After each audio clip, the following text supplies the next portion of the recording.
Back to my fantasy playlist countdown of December 26, 2010. Welcome aboard. We're heading towards New Year's as it is the date today is December 31st, 2015, New Year's Eve with Mr. DJ. Let's go ahead and get on with the countdown.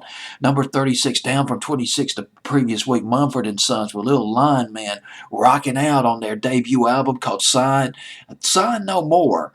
Their debut LP, first single off the album.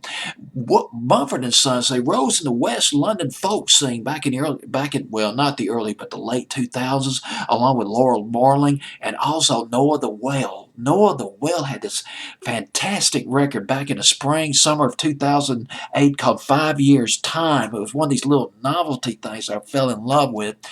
They played the record on BBC's Radio 1's Countdown. I used to listen to that back in the 2000s with J.K. and Joel, and they were replaced by a fellow, and there was a woman who was doing a countdown jointly back then. But 5 Years Time, highly recommend that record. This is for the American audience because Noah and the Well never took off here in America. But that particular record went to I forgot the exact chart position. I'm thinking it went top 10 in England, up to number 5, something like that. 5 Years Time. Laura Marling sang back up on that record in case I didn't mention that. But let's go back to Mumford and Sons. Little Lion Man. My favorite record by Mumford and Sons would probably be The Cave.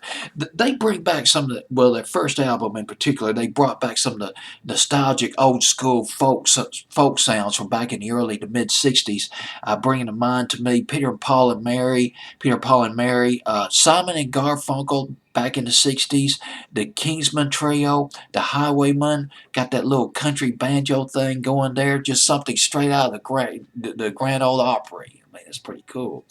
And although their latest album, the album they came out with this past year, a little bit more of a contemporary sound, sounding more like Imagine Dragons than, say, the Kingsman Trio. But anyway, about this record, another thing about this tune, boy, it is, well, Australia's it's either Triple J or Triple T Hot 100. My chicken scratch is confusing me as usual.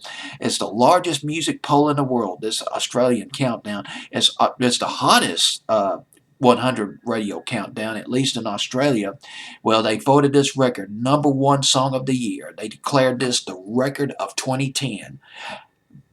Out of 800,000 votes, this song got it #1, the top of the countdown by an unprecedented margin.